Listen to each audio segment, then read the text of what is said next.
Shri Rajeshwari Vilas coffee club నుంచి రమణ గారితో కలిసి రాజాధిరాజుల బుల్లెట్ ఎక్కి వచ్చాడో మరి తూర్పు వెళ్ళే రైలు ఎక్కి వచ్చాడో తెలియదు కానీ మన తెలుగింటి గౌరవాన్ని సినీ వంశ వృక్షాన్ని కాపాడగా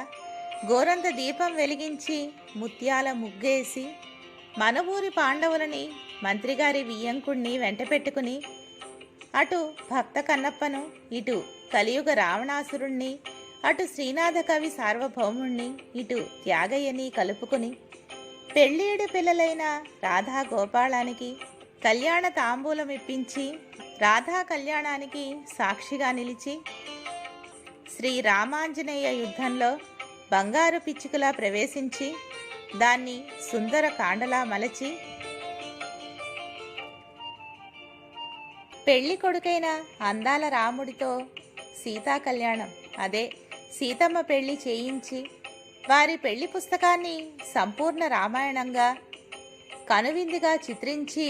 అసలు సిసలైన రాంబంటూ అనిపించుకున్నాడు ఈ బుద్ధిమంతుడు.